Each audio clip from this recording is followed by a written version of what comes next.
बिस्मिल्लाहिर्रहमानिर्रहीम। शुरू करता हूँ अल्लाह के नाम से जो बड़ा मेहरबान निहायत रहम वाला है।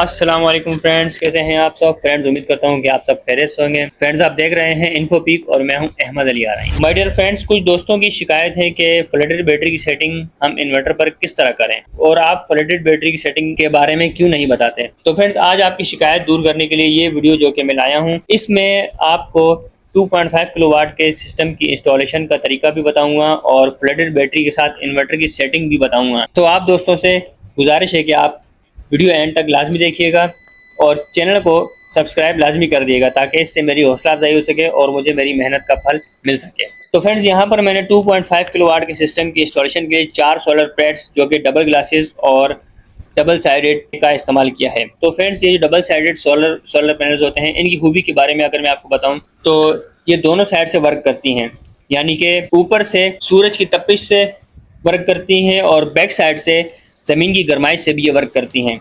और इनको लगाने का तरीका ये है कि फ्रेंड्स, जब भी हम ये सोलर पैनल्स फिक्स करते हैं तो इनका फ्रेम इस तरीके से बनाया जाता है कि ये ज़मीन से 2 फुट ऊंची होनी चाहिए। और जो दोस्त ज़्यादा ऊंचाई पर रखना चाहते हैं जैसे 6 फुट या 8 फुट, तो उनके लिए ये डबल साइडेड सोलर प्लेट्स बेफजूल हैं। जो दोस्त डबल साइडेड सोलर प्लेट्स इस्तेमाल करते हैं उनके लिए लाजमी है कि वो कम से कम 2 फुट इनको ज़मीन से ऊंचा रखें ताकि ज़मीन की गर्माइश भी इनको मिल सके और जिसकी वजह से ये प्रॉपर तरीके से वर्क कर सकें। इसके साथ ही मैंने इम्पोर्टेड वायर जो कि 6 mm की है, 2 कोर वाली इस्तेमाल की है, क्योंकि फ्रेंड्स 4 सोलर प्लेट्स और घर के नॉर्मल लोड के लिए 6 mm की वायर काफ़ी रहती है। और इन्वर्टर यहाँ पर इनवेक्स का 2.5 किलोवाट का इंस्टॉल किया है। इसके साथ ही बैटरी के लिए 125 एम्पेयर का ब्रेकर और सोलर के लिए 63 एम्पेयर का ब्रेकर और वापडा इन और आउट के लिए 32 एम्पेयर का ब्रेकर इस्तेमाल किया है। और बैटरी के बारे में अगर हम बात करें तो बैटरी यहाँ पर 200 एम्पेयर की जो कि 2 फ्लडेड बैटरीज लगाई हैं और प्रॉपर तरीके से चैनल पट्टी की फिटिंग करके खूबसूरती के साथ इंस्टॉलेशन की है। तो फ्रेंड्स, ये 2.5 किलोवाट की कंप्लीट इंस्टॉलेशन का तरीका था।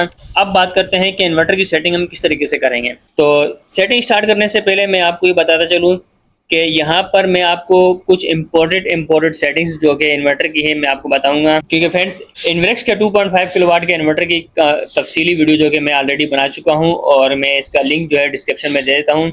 जिन दोस्तों ने ना देखी हो वो वॉच कर सकते हैं।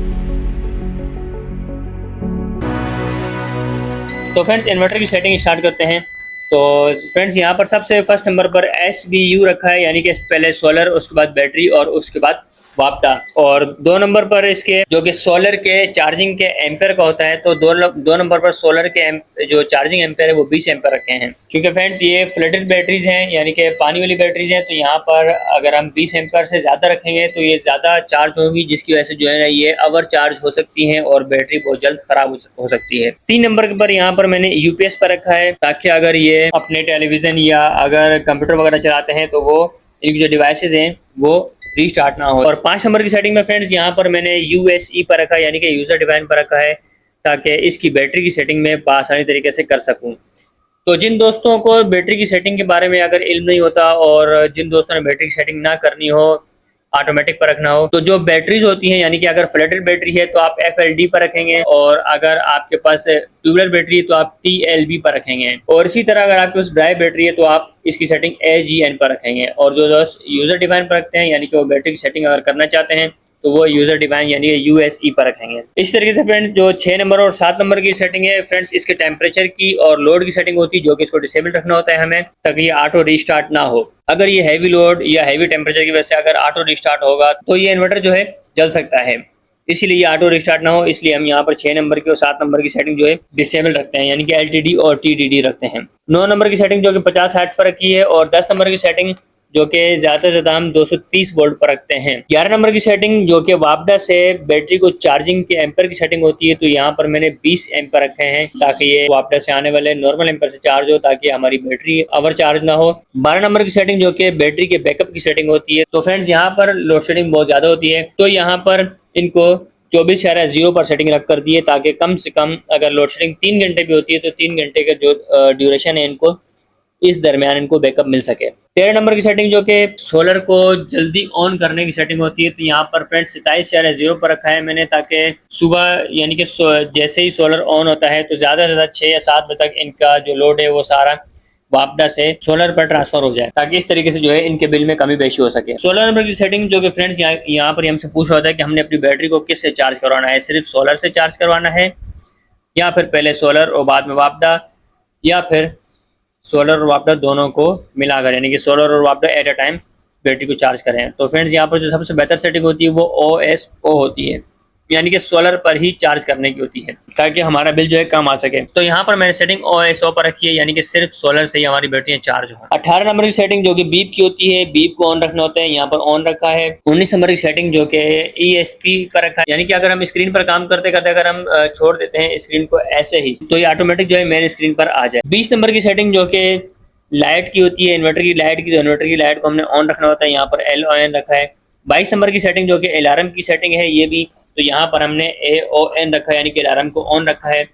23 नंबर की सेटिंग जो कि हमसे बाईपास का पूछ होता है, बाईपास को अपने डिसेबल रखना है या इनेबल रखना है, तो बाईपास को यहाँ पर इनेबल रखना होता है, ताकि हम किसी भी टाइम पे जब हैवी लोड चलाते हैं, यानी कि शाम के टाइम पे खासकर जब हम हैवी लोड चलाते हैं और अगर बैटरी में इतनी पावर ना हो कि वो उस लोड को बर्दाश्त कर सके, तो वो वापडा पर ट्रांसफर कर दे, तो यहाँ पर हमने बाईपास को इनेबल रखना होता है। और 25 नंबर की सेटिंग FEN पर है, यानी कि इन्वर्टर पर आने वाले जो एरर्स हैं, किसी भी किस्म के एरर्स, वो हमें डिस्प्ले पर दिखाई देने चाहिए। और 26 नंबर की सेटिंग जो कि 29/2 पर रखी है, जो कि बैटरी की बल्क चार्जिंग की सेटिंग कहलाती है। तो फ्रेंड्स आपको ये बताता चलूँ कि मैं ट्यूबलर बैटरीज की जो सेटिंग्स होती है वो अलग रखता हूँ, और यहाँ पर जो फ्लैटर बैटरीज हैं, अगर इनको 29/2 से अगर हम ज़्यादा रखेंगे तो ये चार्ज तो होंगी, हमें बैकअप भी अच्छा देंगी, लेकिन ये बहुत जल्द ख़राब हो सकती हैं। तो यहाँ पर इसकी ज़्यादा से ज़्यादा जो सेटिंग है वो 29/2 पर रखी है, ताकि ये नॉर्मल वोल्ट से चार्ज हो और काफ़ी टाइम तक ये बैटरी जो है चलती रहे। 27 नंबर की सेटिंग जो कि 28/0 पर रखी है मैंने, तो फ्रेंड्स ये जो कि बैटरी की फ्लोटिंग चार्जिंग कहलाती है, तो यहाँ पर ये भी नॉर्मल रखी है मैंने। और इसी तरीके से फ्रेंड्स जो कि 29 नंबर की सेटिंग है, वो हमसे पूछ रहा होता है कि कितने % हमने बैटरी को डिस्चार्ज कराना है, तो हमने 21% डिस्चार्ज कराने के लिए यहाँ पर 21/0 रखा है। तो फ्रेंड्स 30 नंबर की सेटिंग और 31 नंबर और 33 नंबर, 34, 35 और 36 नंबर की सेटिंग जो कि इसकी इक्वलाइजेशन की सेटिंग होती है। तो फ्रेंड्स यहाँ पर सेटिंग को इक्वलाइजेशन की सेटिंग जो कि बाय डिफॉल्ट होती है, तो इसको हमने नहीं छेड़ना होता है, और यही गुजारिश करूंगा कि इक्वलाइजेशन की सेटिंग जो कि बिल्कुल भी नहीं छेड़ा करें, इसको बाय डिफॉल्ट ही रहने दिया करें। तो फ्रेंड्स ये थी इन्वर्टर की कंप्लीट सेटिंग, 2.5 किलोवाट के इन्वर्टर की सेटिंग, और इसके साथ जो कि 2.5 किलोवाट के सिस्टम के इंस्टॉलेशन का तरीका। और फ्रेंड्स ये थी फ्लैटेड बैटरी की सेटिंग इन्वर्टर पर, जो कि मैंने आज आपको बता दी है। तो फ्रेंड्स उम्मीद करता हूँ कि आपको ये वीडियो अच्छी लगी होगी। आप इस वीडियो को लाजमी शेयर कीजिएगा, ताकि जिन दोस्तों के पास ये फ्लैटेड बैटरीज लगी हुई, यानी कि पानी वाली बैटरी जिन दोस्तों के पास लगी है, वो सेटिंग कर सकें